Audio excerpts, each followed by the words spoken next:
In this video today, we're going to look at our next set of tests, which is our comparison tests. So there's going to be two videos. They're both from section 10.5. And the first one is just simply called the direct comparison test.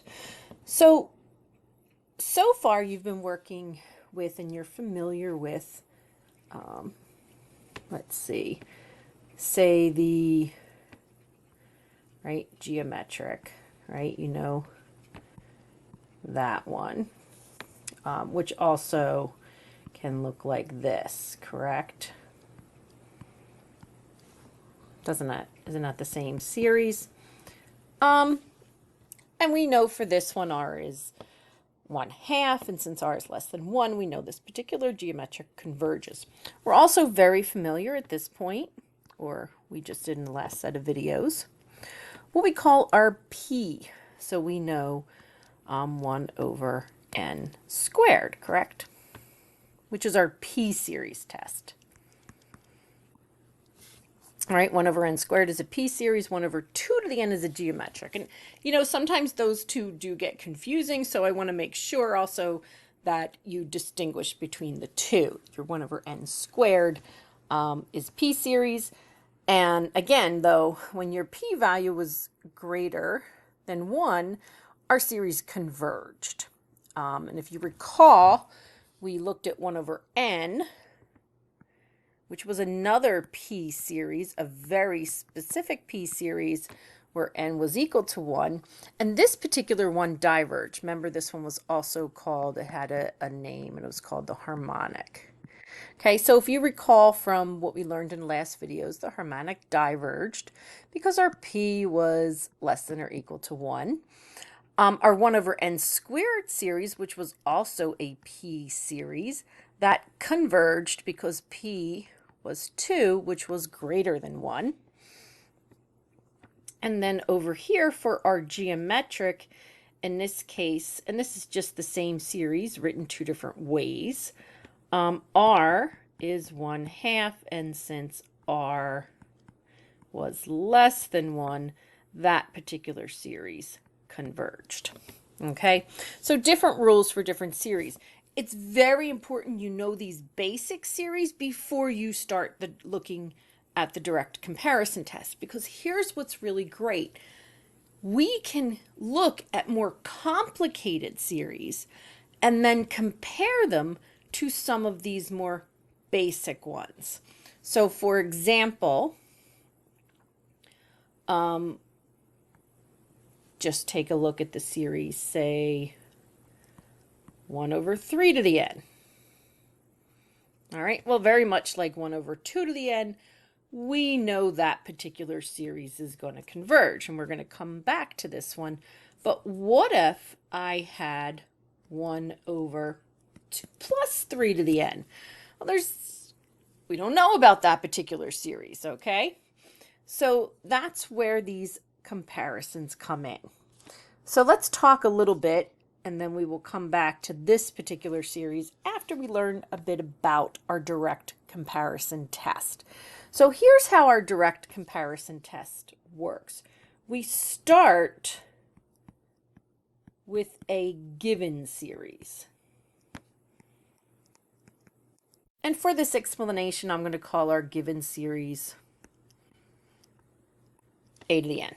Okay, so we start with some given series. Now, that given series could be a lot of different things, but what we're going to do is simply compare it to some known series. Now, this known series is one we're going to come up with. We're going to look at our given series and say, you know what? That looks a lot like. So when I talk about that, you know, look at this function right here. If that 2 plus was not there, wouldn't that look a lot like 1 over 3 to the n? So you have to come up with this known series, and we're going to call that one b to the n. And whether it goes to 1 infinity, 2 infinity, doesn't matter. All right. So here's the idea behind it. If we have a known series, b to the n, And we know this series, when you add everything up, converges. Let's suppose we know, because we're going to pick a series we know something about, so it's going to be easy for us to determine that that series converges. Now, imagine our given series, a to the n, we can determine a to the n is actually smaller than or equal to b to the n. That's where the comparing comes in. You have to compare, is my given series smaller than my known series? Well, guess what? If the larger series b to the n converges and we know a to the n is smaller, we can then say if a to the n is smaller than b to the n, then, and, wait a minute, not then, I want to write and we know by p series, by geometric series, by a test we're already familiar with, b to the n converges, then a to the n must also converge. That's a direct comparison test. Now that goes in two different directions, okay?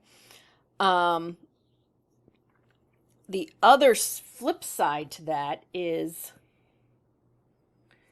suppose I have a b to the n that diverges. Okay, so it's a p series, maybe it's the basic harmonic series, 1 over n. Maybe it's a geometric, but r is greater than 1, so it's 3 to the n, or something like that. We have a series we know diverges. If our given a to the n is larger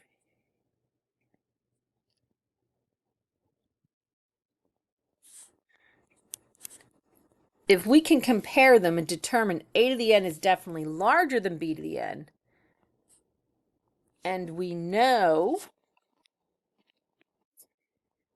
b to the n diverges, then a to the n must also diverge. Okay, so you can also see from this there's going to be circumstances where you try this test and maybe this test is inconclusive because, for example, in our first case, if a to the n is indeed smaller than b to the n, but b to the n were to diverge, then we don't know what a to the n does. It's inconclusive, but fortunately, we have another comparison test we'll learn in the next video that we can kind of try to use in that case. But if these two things occur, then we can certainly say it converges if it's smaller than a series that we know converges, or our given series diverges if it's larger than a series we know diverges. All right, so let's go back to that example I had. The example was, I want the summation of 1 to infinity of 1 over 2 plus 3 to the n. Now remember, when we are looking at these summations, these series, we're very, very concerned about what's happening as it goes into infinity. So the idea is, what can I compare it to? Remember, this is a to the n, okay? So I need to come up with a b to the n that looks a lot like that, but is easier to work with. So I'm going to compare it to, say, just 1 over 3 to the n as 1 goes to infinity. And this, then, is my b to the n, okay? Because, and here's what you want to do. You want to make sure you're comparing it to something you know what that other series does. So there's two parts to this. We need to know what b to the n does, and then we have to compare them to see if our comparison test will work. So let's take a moment and let's look at b to the n. Well, b to the n, isn't that a geometric, right? 1/3 to the n n equaling 1 to infinity, where r is equal to a third. And since a third is less than 1, if you recall your rules for your geometric, then we can say that this series definitely converges by the geometric test. Remember, as you are doing this, you must justify every single time you say anything converges or diverges, even if it's our comparison series, this b to the n. All right, so we know this. Well, wouldn't it be great then if a to the n, we could prove a to the n was smaller than b to the n? Well, let's try it. Now we do our compare. We need to compare 1 over 2 plus 3 to the n to 1 over 3 to the n. All right, well, this is, you don't have to go crazy with a major proof here. You just have to actually show you've put some thought into it. So here's the deal. 2 plus 3 to the n is always going to be bigger than 3 to the n, right? Because, you just try plugging in numbers. Plug in 2 if n is 2. Well, right, if n equaled 2, I'd have 1/9 over here. And if n equaled 2, I'd have 1 over 9 plus 2, which is 1/11. So no matter what you plug in for n, that first series, that a to the n, the one we were given, is always going to have a larger denominator. Well, think about it. If a fraction has a larger denominator, numerator stays the same. 1/11 is smaller than 1/9. 1/11 is something smaller than 1/9 is something. So larger denominator, if numerator is constant, means smaller fraction. Okay? So yes, a to the n is definitely smaller than b to the n. And what you would write is, by the direct comparison test, and you can write DCT, that's fine, a to the n is smaller than b to the n. And by the geometric test, b to the n converges, therefore a to the n also converges. However you want to write that description out, you just need to, again, the thought process has to be there, okay? That's your direct comparison test. So let's just take a look at, we'll just take a look at 2 other quick examples of this, all right? But that's the idea behind the direct comparison. So let's do another example. This time let's do the summation of 1 over square root of n squared minus 1. I can't go to 1 to infinity on this one, so I have to go 2 to infinity, or we'll get a value that just doesn't work.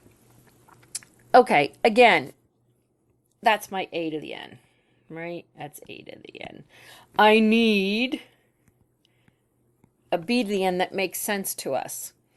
Well, as the terms get bigger and bigger, does that minus 1 matter? I'm gonna compare it to a series that I know something about. Well, I know 1 over square root of n squared. How do I know that? Well, isn't that just the summation of 1 over n? Oh. So remember, there's 2 parts to this comparison test. Or I guess let's call it 3 parts. You got to come up with a b to the n. You got to tell me if b to the n converges or diverges, and then you have to compare the 2. It doesn't really matter what order you do them in, except you have to come up with b to the n first, obviously. I don't care if you compare first, then tell me what b to the n does. But I'm gonna continue looking at b to the n here because, yeah, there's a lot of things that tell me about. We've worked with this one before. Number 1, it's harmonic. That did not look right. It's the harmonic series, and we know harmonic series diverge. It's also a p series with p equaling 1, which means it diverges. You can do the integral test.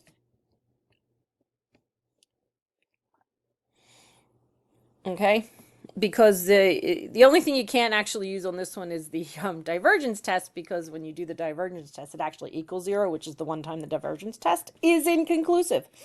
So, but we did do the integral test on this, and we found that it also diverged. All right, we know that diverges. Great. Now let's do our comparison. I need to compare my a to the n over b to the n. And if you want, instead of writing it in the form of 1 over n, you can write it in the form of 1 over square root of n squared, if that helps you make that comparison, however you want to do it. So here's the deal, because if I write it this way, it just makes it easier to see the comparison. Over here, here's what's nice. My numerators are the same. I don't need to worry about it.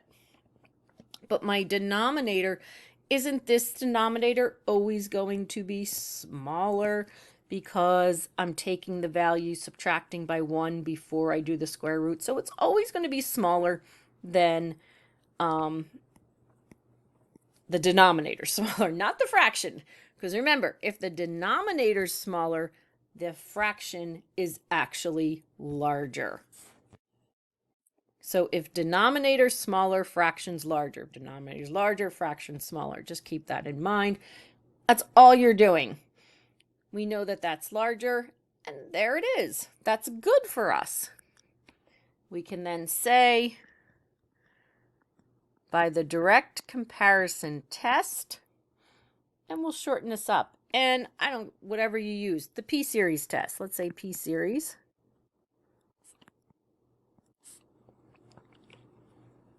Okay.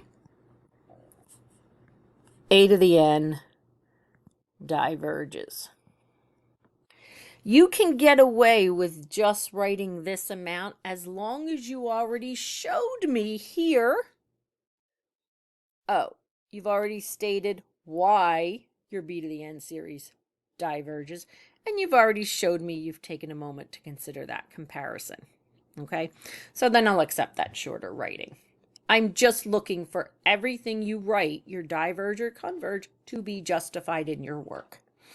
All right, one more of these and then we will move on. Let's take a look at the summation. And you can see how kind of easy these are. 1 over n squared plus 1. Okay, so we look at this and we say, hey, I'm going to try the limit comparison test because I know the behavior of 1 over n squared. Because there's my b to the n. 2 is greater than 1 by p series.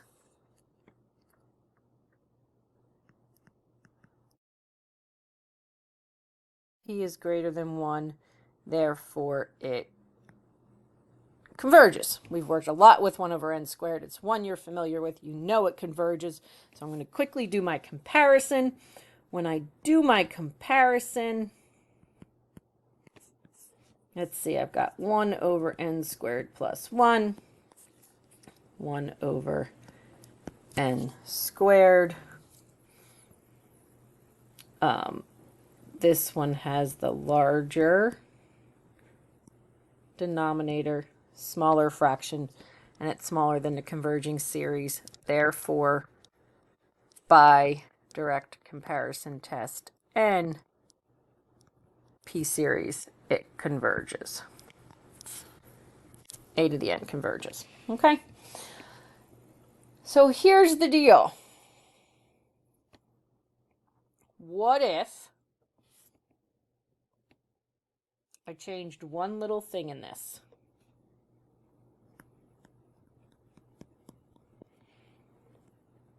And I had this series. Okay, well, again, b to the n, which is 1 over n squared, definitely converges. But